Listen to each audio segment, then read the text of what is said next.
आग्रह कर रहा हूं, विश्व के सबसे लोकप्रिय नेता भारत के प्रधानमंत्री आदरणीय नरेंद्र मोदी जी से हम सबको संबोधित करें। जोरदार जयकारा से उनका अभिनंदन करेंगे। स्वागत है भाई, स्वागत है, स्वागत है भाई, स्वागत है आदरणीय मोदी जी।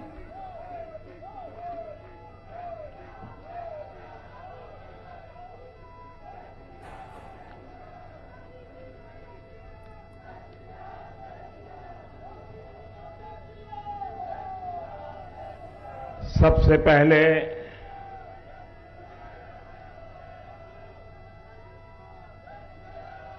मैं इस पवित्र धरती को प्रणाम करता हूं।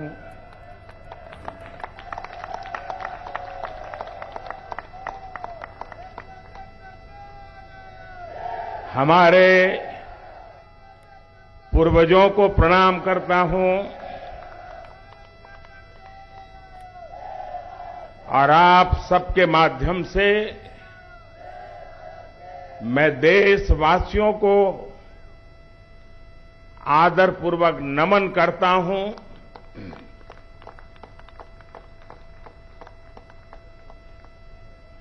ये आप ही का पुरुषार्थ है, ये आप ही की परंपरा है। मैं तो दुनिया में जाकर के सब आपके पराक्रमों के गीत गाता हूं।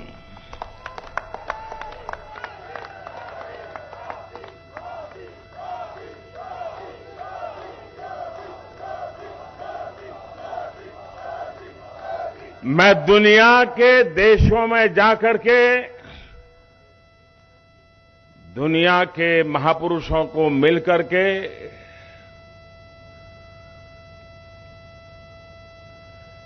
हिंदुस्तान के सामर्थ्य की बात करता हूं, हिंदुस्तान की युवा पीढ़ी की टैलेंट की चर्चा करता हूं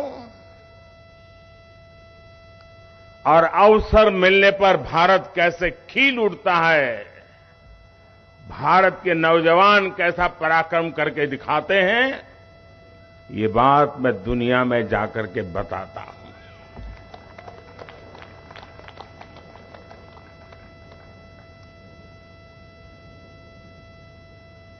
ये बात मेरे खाते में इतनी जाती है कि ये बताते समय मैं संकोच नहीं करता हूं। मेरे देश की महान संस्कृति का गौरवगान करते समय मैं आंखें नीचे नहीं करता हूं, आंखें मिला करके दुनिया से बात करता हूं।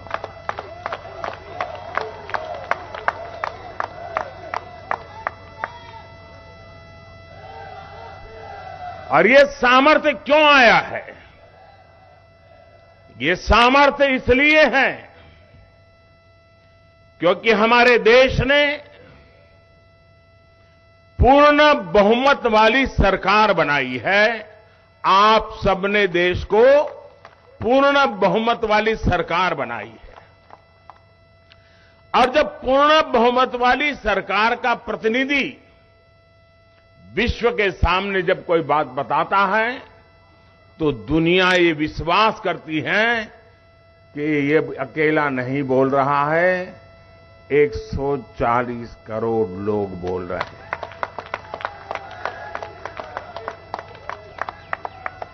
अभी नड्डा जी कह रहे थे कि मोदी जी को प्यार करने वाले लोग यहां आए हैं। जी नहीं, ये कोई मोदी जी को प्यार करने वाले लोग नहीं है, ये मां भारती को प्यार करने वाले लोग।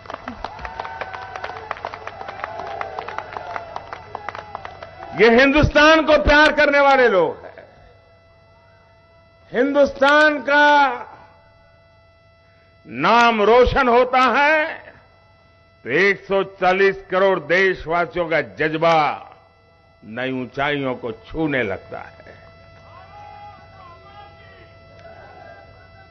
और मुझे बताया गया आप सुबह 3 बजे से आए हैं।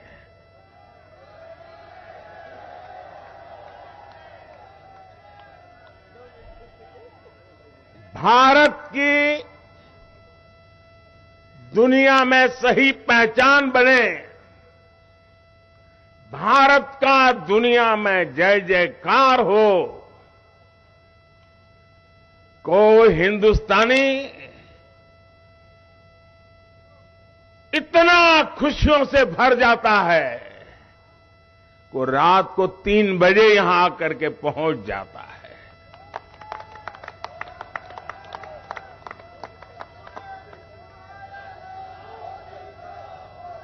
साथियों, ये यात्रा समय तो ज्यादा नहीं था यात्रा का, क्योंकि ट्रैवलिंग में भी टाइम जाता है, लेकिन जितना समय मुझे उपलब्ध था उसका पल पल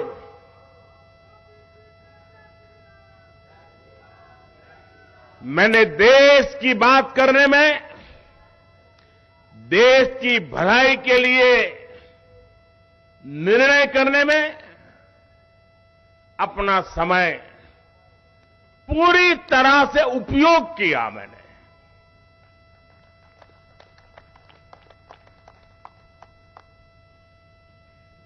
चालीस से अधिक महत्वपूर्ण लोगों के साथ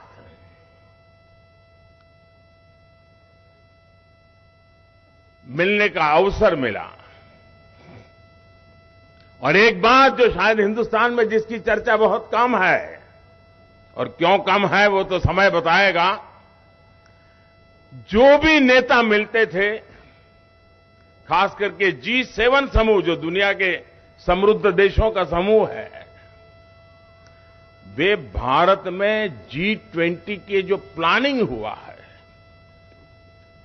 और उनके देश के लोग उन मीटिंगों में यहां आए हैं, वापस जाकर के उन्होंने वहां रिपोर्टिंग किया है। भारत के नागरिकों ने G20 समूह की करीब 150 से ज्यादा मीटिंगें हो चुकी हैं।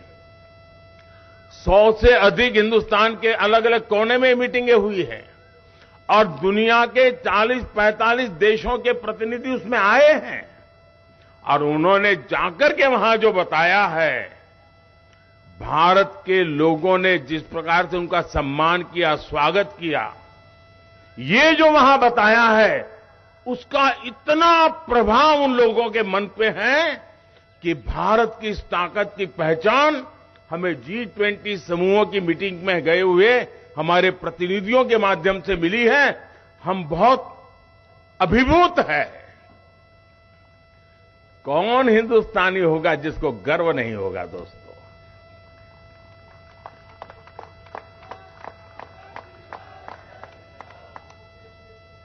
कभी कभी भारत की महान परंपरा के प्रति दोस्तों मैं सच कहता हूं, आप भी हिंदुस्तान की संस्कृति, हिंदुस्तान की महान परंपराओं के संबंध में बोलते समय कभी भी गुलामी वाली दिनों की मानसिकता में डूब मत जाना दोस्तों। हिम्मत के साथ बात कीजिए दुनिया से। दुनिया सुनने के लिए आतुर है, जिज्ञासा है विश्व को। जब मैं ये कहता हूं कि हमारे तीर्थ क्षेत्र पर हमला स्वीकार्य नहीं है, तो दुनिया भी मेरे साथ देती है दोस्तों।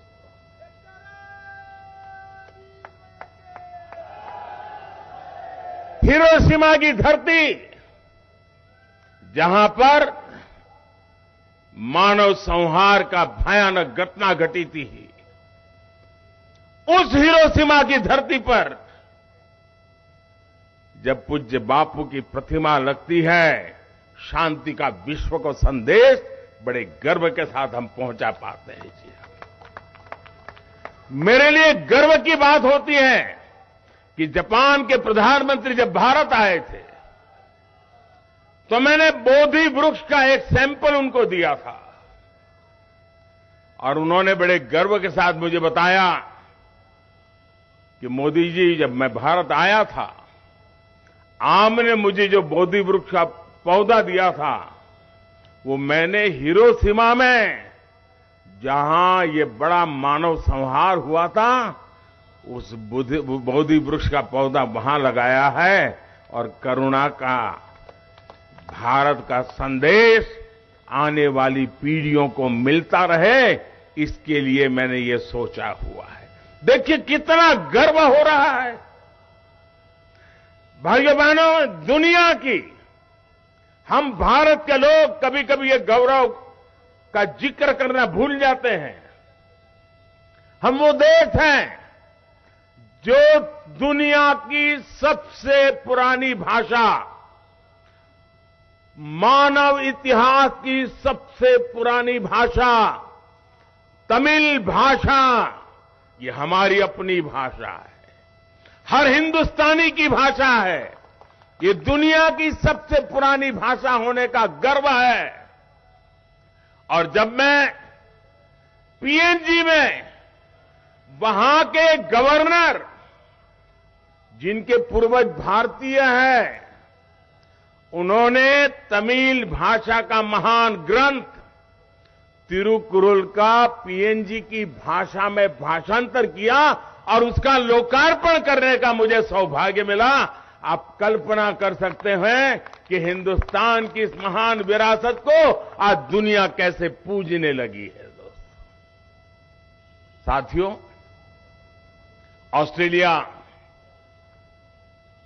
उसके संबंधों में बहुत उतार चढ़ाव के दिन देखे हैं देश ने,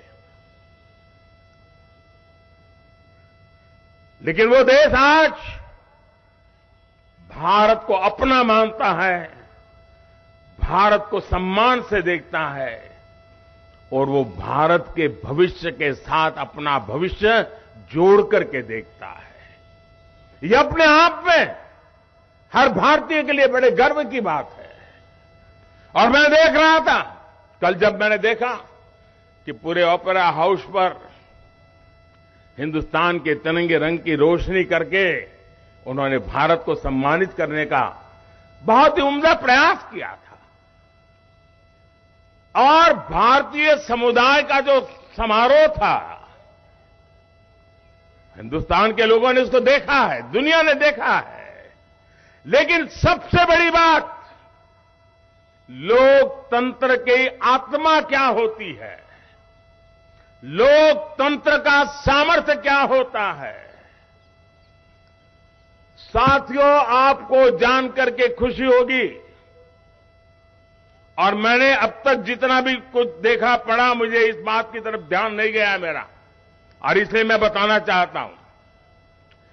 भारतीय समुदाय का जो कार्यक्रम था, वहां ऑस्ट्रेलिया के प्रधानमंत्री का आना गौरव की बात थी। लेकिन इतना ही नहीं, उस समारोह में पूर्व प्रधानमंत्री भी थे।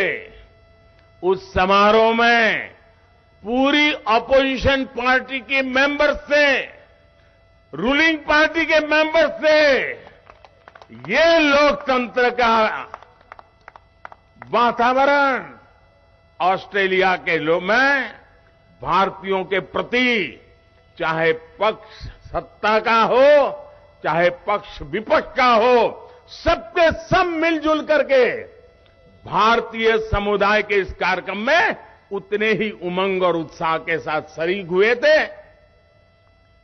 और भारत के एक प्रतिनिधि को, भारत के एक सेवक को, दोनों पक्ष उतना ही आदर और सत्कार कर रहे थे।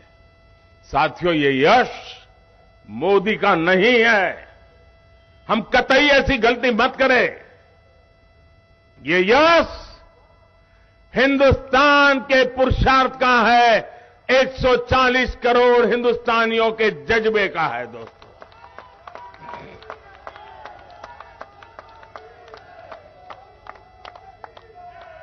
साथियों,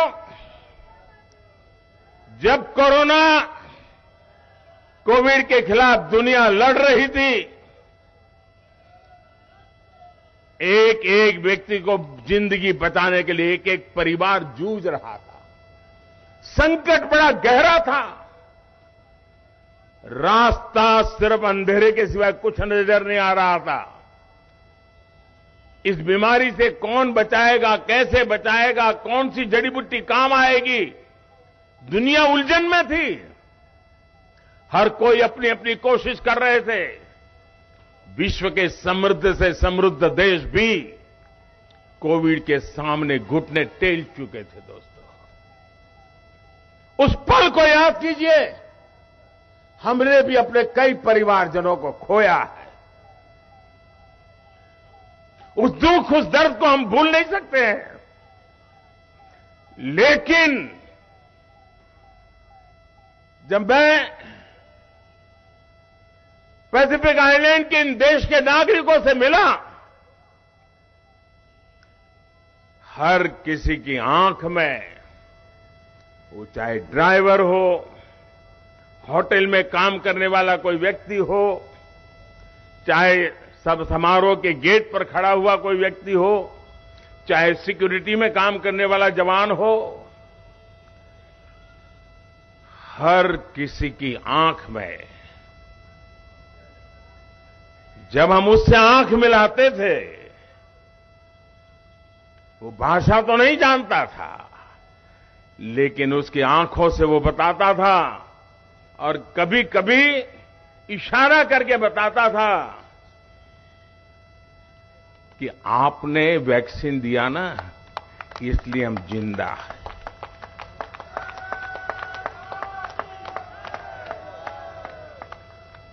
दुनिया के कोटि कोटि लोगों की जिंदगी भारत की दवाइयों ने, भारत की वैक्सीन ने, और वो भी 140 करोड़ देशवासियों को संभालते संभालते औरों को भी संभालने में हम पीछे नहीं रहे। अभी कुछ दिन पहले मुझे जयशंकर जी बता रहे थे, हमारे विदेश मंत्री, वे लैटिन अमेरिका के देशों में गए थे। उन्होंने कहा कि मेरा लैटिन अमेरिका के देशों का अनुभव बिल्कुल नया है। मैंने कहा क्या हुआ? बोले लोगों को कभी कुछ इंडिया नाम भी मालूम नहीं है, भारत मालूम भी नहीं है। ज्यादातर वो ऐसे दाढ़ी दिखाते हैं और कहते हैं, बोले हमको वैक्सीन मिला, हम बच गए।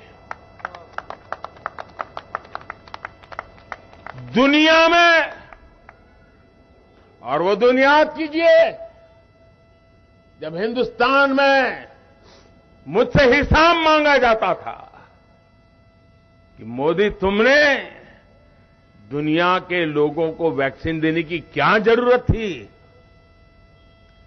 ये बुद्ध की धरती है, ये गांधी की धरती है।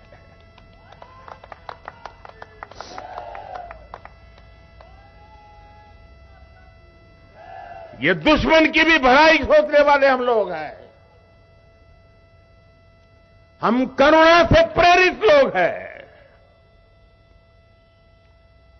हम सद्भावना के लिए समर्पित लोग हैं। और इसी भाव को लेकर के विश्व में जहां भी बन पड़ता है हमने किया है। लेकिन साथियों, अब चुनौती बहुत बड़ी है। लेकिन चुनौतियों को चुनौती देना मेरे स्वभाव में है।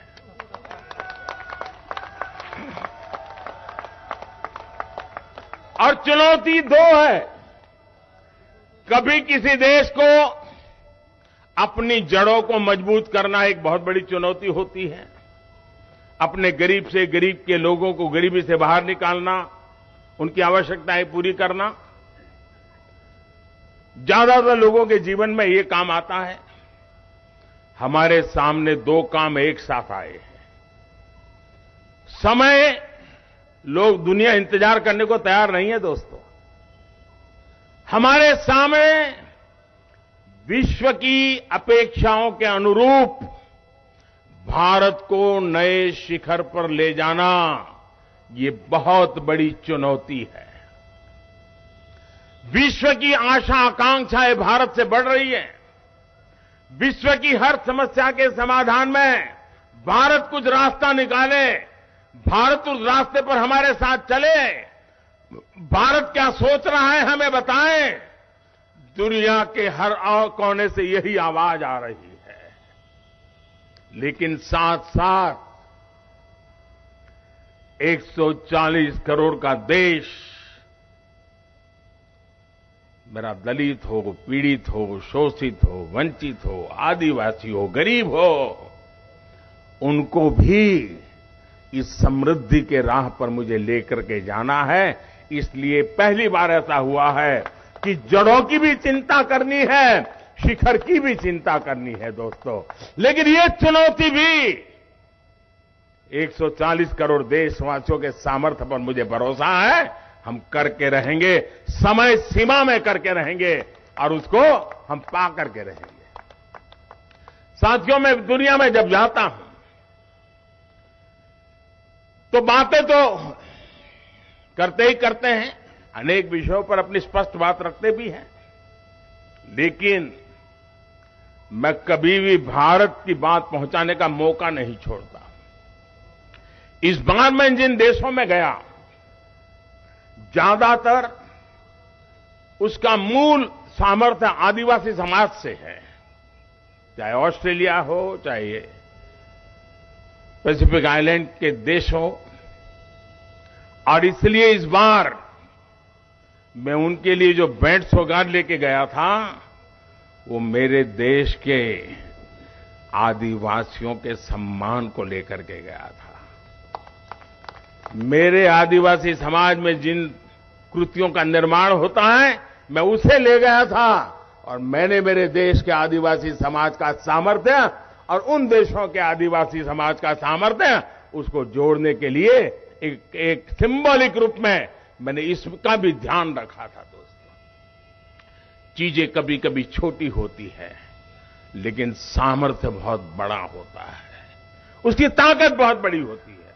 और मैंने ये बात तब देखी, शायद ये जानकर के आपके लिए भी नई खबर होगी। मैं जब पहली बार यूके गया था तो वहां की महारानी उस समय जीवित थी, अब तो वो नहीं रही। उन्होंने हमें भोजन पे बुलाया था। हम बहुत ही कम लोग थे। आमतौर पर प्रोटोकॉल में वो सामने बैठते हैं, हम इस तरफ बैठते हैं, लेकिन उन्होंने एक मां की तरह अपनी सीट छोड़ करके मेरे बगल में बैठ करके, देखिए तुम्हारे लिए मैंने ये वेजिटेरियन बनवाया है, ये तुम्हारे लिए ये वेजिटेरियन बनवाया, मां की तरह। बाद में जो हुआ वो मेरे लिए सबसे बड़ा आज भी प्रेरणा देता है। बाद में वो मुझे एक और कमरे में लेके गई महारानी जी, और उन्होंने मुझे उनको जो भेंट सौगातें मिली थी उसमें से कुछ चीजें दिखाई। उसमें मुझे एक छोटा सा उन्होंने हैंडकरचिप दिखाया, 4 इंच बाय 4 इंच का होगा, छोटा सा, और धागे से हमारे यहां जो बनाते उस प्रकार का था।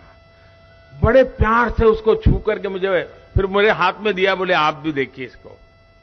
मैं भी आश्चर्य था कि एक छोटा सा हैंडकरचिप इतने प्यार से इंग्लैंड की महारानी मुझे क्यों दिखा रही है। जब उन्होंने दिखाया तो मुझे कहा कि मोदी जी, मेरी जब शादी हुई थी, देखिए महारानी जी कह रही है, मोदी जी मेरी जब शादी हुई थी तब महात्मा गांधी ने मुझे दिया था।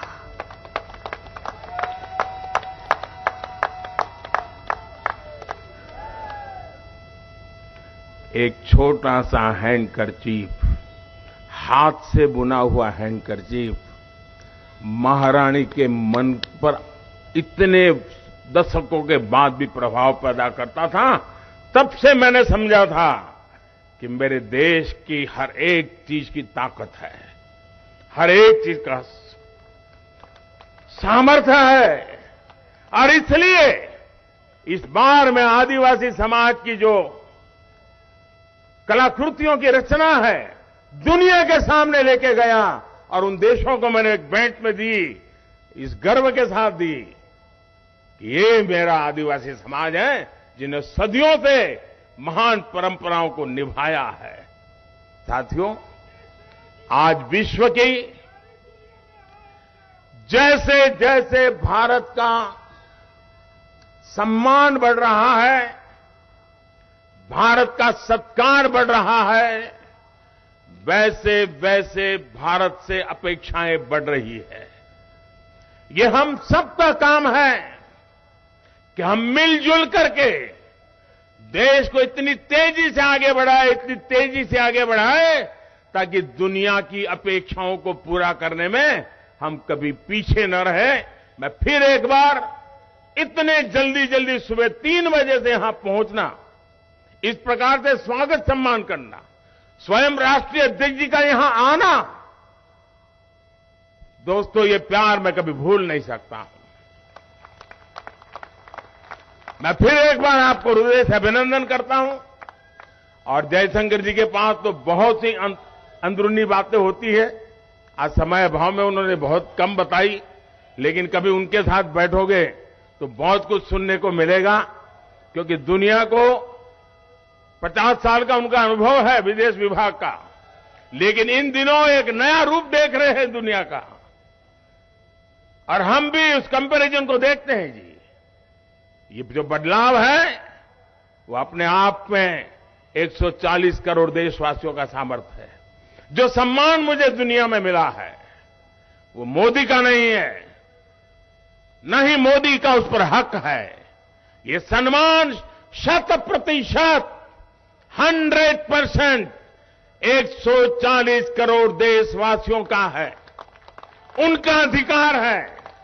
और मैं ये सम्मान उन्हीं को समर्पित करता हूं।